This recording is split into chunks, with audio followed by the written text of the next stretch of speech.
Tonight on Cronkite News, with just days to go until Thanksgiving, one local charity is in need of more turkeys for those in need. Plus, how this weekend's homecoming game against BYU will impact the local bar scene in Tempe. And we have the latest info on how tickets for the game have been selling. Good evening and welcome to Cronkite News. I'm Brady Hansen. We begin tonight with news from the nation's capital. President-elect Donald Trump's pick for Attorney General has withdrawn from consideration. Former Florida Congressman Matt Gaetz made the announcement earlier today. The move comes one day after he met with senators in an attempt to win support for his own confirmation. Gaetz had faced scrutiny over sexual misconduct allegations, which he has denied. Trump said he appreciates the effort by Gaetz to get confirmed, adding Gaetz to not want to be a distraction to his administration. It's not yet clear who the president will nominate for the job next. Also today in Washington, freshman congressmen are getting used to life in Washington. Part of that prep involves picking where they'll spend their time as lawmakers. Macy Markham and photographer Jackson Sutter spent the day browsing available offices with one of Arizona's representative-elects. What do winning the lottery and getting elected to Congress have in common? Today, freshmen-elect tried their luck in a drawing for prime office space in the Capitol. Some of the freshmen were pleased with their draw. Others, not so much. We followed Phoenix Democrat Yasmin Ansari as she toured offices vacated by lawmakers with more seniority. She drew number 12 out of 57 incoming members. Nice floor, nice floor. Top priorities, room for her staff, 2 legislative aides, decor, and walking distance to the House floor. That's a really nice view. For Ansari, the view was the deciding factor. I'm torn between the first two. Okay. I think they were both great. Why? The first one's spacious on the top floor. I just thought the layout was nice. Yeah, it was great. If she wins re-election, she'll get to move to something bigger, better, or closer. Ansari chooses 1432. In Washington, Macy Markham, Cronkite News. Maricopa County canvassed the results of the November election this afternoon. This certified that the results were accurate in what turned out to be the second busiest election day in county history. During their presentation to the Board of Supervisors, county election officials said that more than 2 million voters cast ballots in this election. That's over 80% of eligible voters. More than 53% of voters cast their ballot in person or dropped off ballots on Election Day. Just over 47% of voters returned an early ballot by mail. While the county noted that there were some slowdowns in the process due to the 2-page ballot and number of people who voted in person, they said they made huge improvements in how many ballots they had counted by election night. So I just want to go back to the number of ballots that we reported on election night at 8 p.m. And we had reported over 2.2 million pages of ballots at 8 p.m. on election night. That's more than the total number of voters that voted in the 2020 presidential election in total. Sky Harbor Airport has just been awarded $35 million for terminal improvements. The money comes from the Federal Airport Terminal Program, which is part of the bipartisan infrastructure law. The money will be used to replace part of Terminal 4's cooling system. The money is in addition to the $36 million the airport received a few months ago for the project. As the holiday season is approaching, food banks can play a vital role in making sure each family has a meal at the table. This year's St. Mary's Food Bank is facing a turkey shortage. Cronkite News reporter Alyssa Firestone tells us how the community is stepping up. This holiday season, St. Mary's Food Bank is about 7,000 turkeys shy of reaching its Thanksgiving goal. Jerry Brown, the food bank's director of public relations, emphasized the importance of turkey donations to meet their target. Our goal and our hope is that the last car that drives out on Wednesday, the day before Thanksgiving, drives away with a turkey in the back seat. If turkeys are not delivered in time, some families may receive alternative options. We'll have to substitute chicken. We'll have to substitute a different meat. Despite the shortage, volunteers still pack emergency food boxes filled with other holiday items. St. Mary's reports indicate that over 1,100 families picked up boxes in a single day. We love Arizona. We love the Phoenix, Scottsdale area. So we try to give back when we can. Community partners are also stepping in to help fill the gap, including the Phoenix Police Department, which announced the launch of its turkey drive last week. A lot goes into serving the poor and the and the underhand, and the people behind the scenes do a lot of great things, and it takes a whole team of volunteers and staff in order to serve those. Donors can drop off frozen turkeys and other food items Monday through Wednesday at St. Mary's distribution locations. In Phoenix, Alyssa Firestone, Cronkite News. Well, we are exactly 1 week away from Thanksgiving, so what can we expect when it comes to the weather? Amon Abraham joins us now from the Weather Center with our Turkey Day forecast. Yes, Thanksgiving is right around the corner. Now let's go and take a look and see what these low temperatures we have for this evening. Now, as we can see, we are starting to dip off into those 60-degree temperatures, and it'll be 61 degrees by 10 p.m. tonight. So we are starting to see a little bit more consistency in those lower temperatures. Now let's see what we have for tomorrow. As we can see, it'll be 51 degrees here in Phoenix, and it'll be a shockingly low 19 degrees up in Window Rock. Now let's see what high temperatures we have. As we can see, it will be 83 degrees over here in Phoenix, and it will be a nice 55 degrees up north in Page. So it will be nice low temperatures for tomorrow. Now let's see what we have for these tailgating temperatures. It is a big game for this weekend. We have BYU versus ASU. So if you are tailgating, let's take a look into these temperatures. So as we can see, it'll be 57 degrees at 9 a.m. So if you're getting out a little early, it still might be a little cold, but by 11 a.m. we'll start to warm up. It'll be 68 degrees, and right before game time, it will be 75 degrees. So it'll be perfect temperatures if you are going to be out supporting ASU or BYU. Now let's see what we have for the rest of the week. As we see, it will be 80-degree temperatures on Friday and Saturday, but let's see what we have for the following week.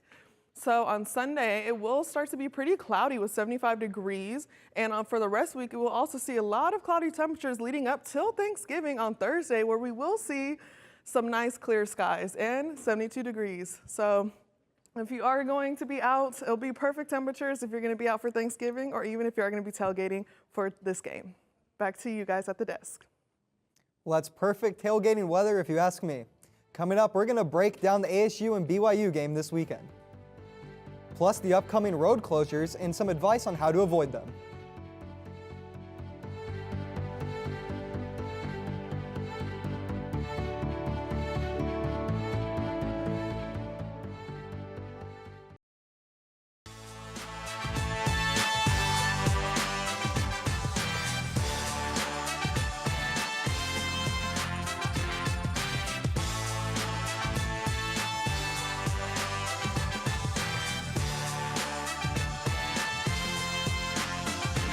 Mountain America Stadium will be the site on Saturday.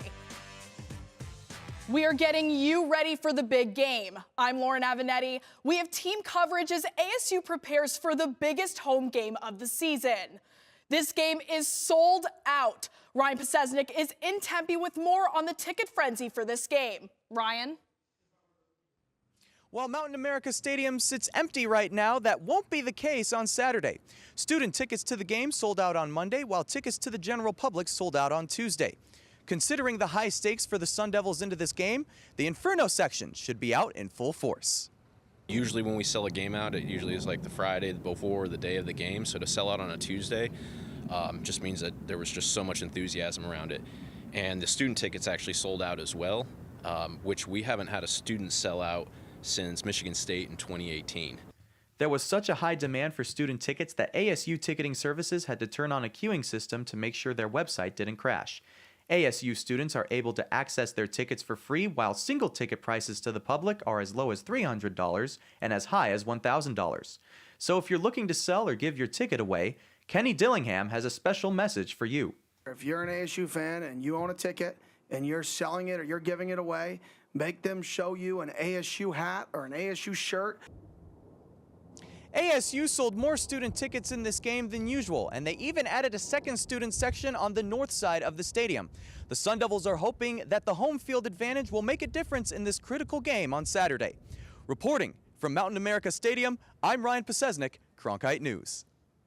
There will be more than 53,000 people heading to the stadium. And with homecoming, there could be some traffic issues that you need to be aware of. Jason Goldie joins us now with everything you need to get to the game safely and on time. It's homecoming and senior night, so there will be some additional street closures you need to be aware of if you're heading for the game. Downtown Tempe street closures begin on Friday at 7 p.m. and continue until game day at 3 p.m. Closures include 10th Street east of Mill Avenue, Myrtle Avenue south of University Drive, McAllister Avenue between Apache Boulevard and University Drive, and University Drive, as you see here, between Mill Avenue and Rural Road. Much of these closures include the parade route. For parking, if you're coming from the north or south, take Loop 101 or McClintock Drive. Take Rio Salado Parkway to get to the reserved lots north of the stadium and lots 6 and 8 off Rural Road. Take University Drive to get to the Nova structure, Fulton Center, or stadium structure. Disabled parking is available on the lower level of the Packard parking lot between 6th Street and Rural Road. According to a Valley Metro spokesperson, the best way to get to the game will be taking the light rail.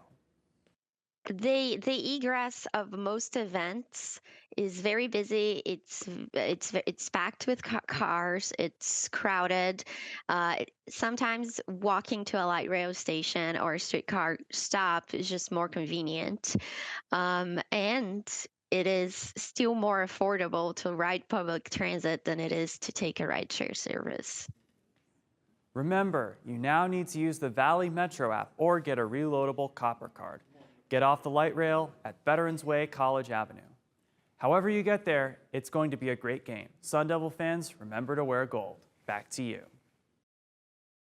I think this is probably going to be the biggest football game and the liveliest atmosphere for a football game at Arizona State in at least a decade and maybe even more.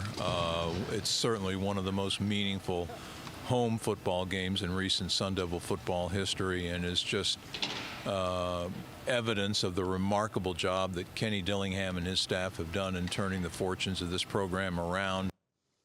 ASU is undefeated at home, and BYU is undefeated on the road. On paper, this appears to be an evenly matched game, but would you believe ASU is actually favored to win according to the sports books? For more on the betting lines, let's send it over to our Kobe Van Noort.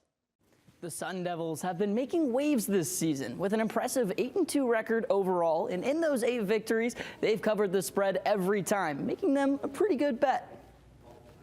As we mentioned, the odds are favoring ASU this weekend. They're 3-point favorites with a money line at -155. The over or under for total points is set at 48.5. What stands out most, though, is ASU's dominance at home. They've covered the spread in every home game this season, making Mountain America Stadium a fortress for the Sun Devils. ASU entered their first season in the Big 12 as big underdogs, picked to finish near the bottom of the conference with plus 10,000 odds to win Big 12. So if you had placed an $100 bet on ASU before the season started, you would win $10,000 if they won the Big 12. Now, fast forward to November, the Sun Devils have exceeded expectations, climbing all the way to 3rd in the standings, and now their odds have improved to plus 350 to win the Big 12.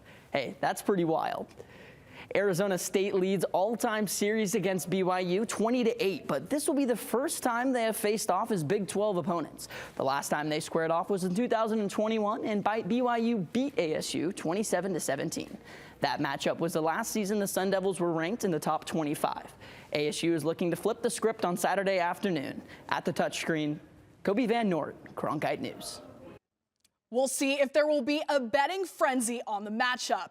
The game is sure to be good business for local bars in Tempe. Between homecoming and BYU fans coming for the game, local businesses are preparing for the extra traffic. Expect a big crowd, so we're definitely staffed up here. Got extra servers on, extra bartenders on, so all guests have a good experience before the game and during the game, and everybody gets great service and has a good time. Yeah, it'll be exciting. It's always exciting when it's a home game with a big crowd like this, especially when it's sold out. Yeah. We've told you how to get to the game, how to watch the game, and how you might bet on the game. But who's going to win the game? Our experts break down the two teams' strengths and weaknesses when we come back.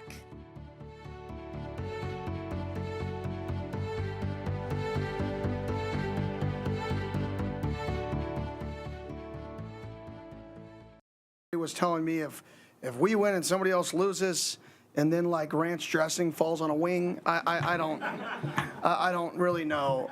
It just play the very best you can play, prepare the very best you can prepare, and like I told the guys last week in my leadership council meeting, like don't get lost in the sauce. ASU head coach Kenny Dillingham talking about how confusing the possible Big 12 scenarios may play out as to who will be in the championship game. ASU doesn't completely control its own destiny, but they can help themselves by winning on Saturday. Let's kick it over to Jalen Weathers and DeAndre Sanders for more on who is going to win this game.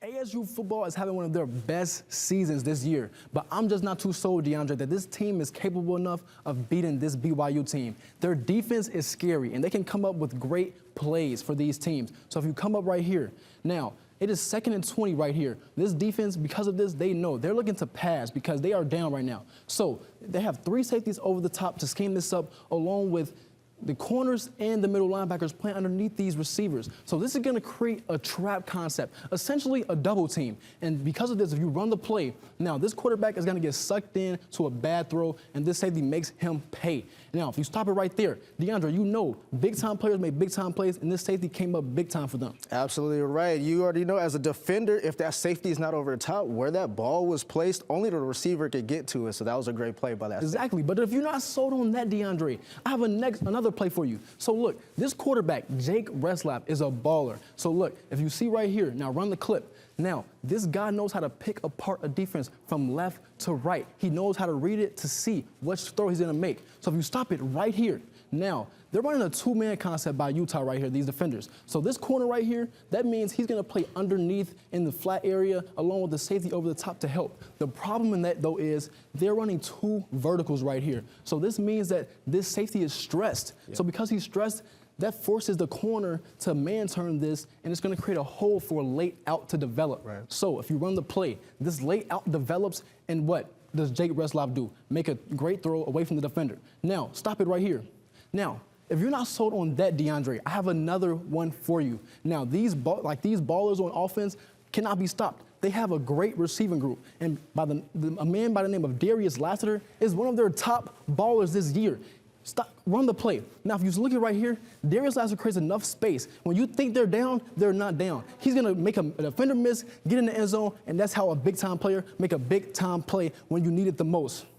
I hear what you're saying, right? You made a lot of great points. And to me, your biggest point that you made was the greatness of that defense. There's no question that they're one of the best. Of course. But as a defender, you already know sometimes overly aggressive defenses can be their own kryptonites. And that is what's going to happen on Saturday. So let's look at this formation here. We have Sam Levitt and our running back here in a play action concept. That is going to suck the defense up so that way he can look at his levels routes down here between his 2 receivers. Mm-hmm. The outside receiver, he's going to run a quick 3-yard in. That's going to leave Jordan Tyson to run a 10-yard in, allowing Sam to only focus on one part of the field. But go ahead and roll it. As you can see here, the defense does a great job at taking his option away, forcing him to have to improvise. Now, Sam Levitt is maybe one of the best at scrambling with his feet.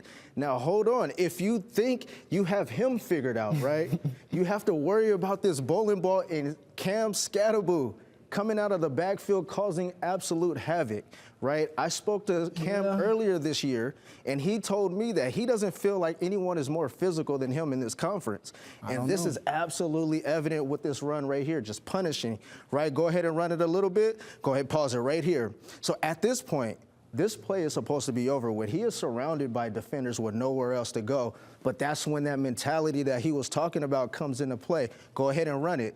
He breaks through 2 arm tackles, keeps his balance, and scrambles for 51-yard touchdown. That's that mentality. There's no question why he is 3rd in the nation in all-purpose yards, right? I'll end this by saying there's once this boxer, Mike Tyson, who said everyone has a plan till they get punched in the face. So we'll see how BYU responds. Oh, my goodness, Dre. So who do you have going into this matchup? I have ASU 28-21. 28-21. I have BYU by 10 points. They won their last matchup by 10, so give me BYU again. All right, this is going to be a great game and a physical one on Saturday, so make sure you guys tune in to see what happens. When you look at the stats, these 2 teams are pretty evenly matched. Let's look at it by the numbers. So far this season, the Sun Devils and the Cougars have produced nearly the same amount of points per game, with BYU having the slight edge. ASU dominates on the ground, averaging 30 more yards than BYU. Lastly, the Cougars have locked down opponents this season, allowing only 176 passing yards per game.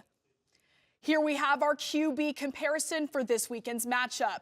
Jake Retzloff has more passing yards and touchdowns, but Sam Levitt holds the advantage with fewer interceptions and a better completion percentage.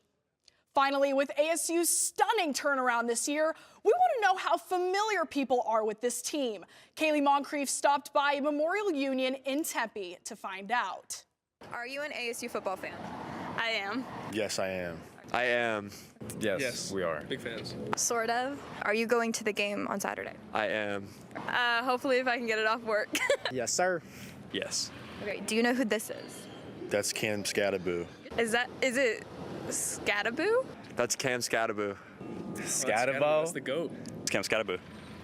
I don't know how to say his last name. I don't know him. Do you know who this is? That's my guy Kenny Dillingham. Oh, Dilly. Yeah. Is that Coach Kenny Dillingham? That's Kenny Dillingham. He looks like the coach. I do not, unfortunately. No clue. That's okay. That's Kenny Dillingham, head coach. Now you know. That's all for your Cronkite Sports Report. I'm Lauren Avenatti. Definitely been a big week for Arizona State, and I'm not just talking football.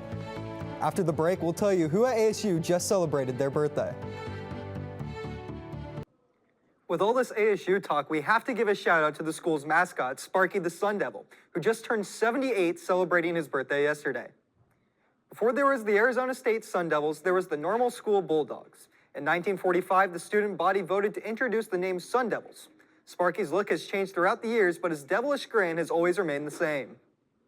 That's it for tonight's edition of Cronkite News. I'm Brady Hanson. Thank you for joining us.